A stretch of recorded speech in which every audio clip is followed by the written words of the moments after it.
देखिए, अब हम लोग लंदन की शुभारंभ शुरू कर दिए हैं बिल्कुल और बहुत जल्दी आप लोग को लंदन में नजर आएंगे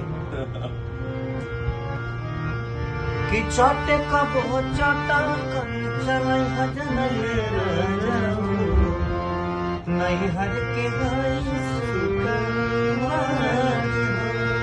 ये हो चोटे का बहुत चाटा चलाई हजन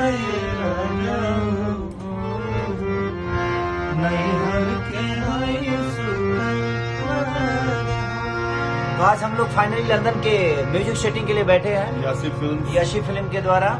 हम और रजनीश भैया जो कि आप लोग के भी बड़े चहीते हैं, बस प्यार और आशीर्वाद ऐसे ही अपने भाइयों पे बनाए रखिए ताकि हम आपके लिए कुछ कर सके और आपकी खुशी के लिए हमेशा सुन सके।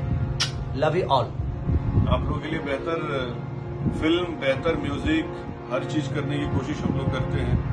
रजनीश मिश्रा, खेसारी लाल यादव, हम लोग की जोड़ी ईश्वर हमेशा आशीर्वाद मिलते रहता है। आशीर्वाद आप लोग का भी बना रहे। बस यही कहना था मुझसे। Love you. Thank you.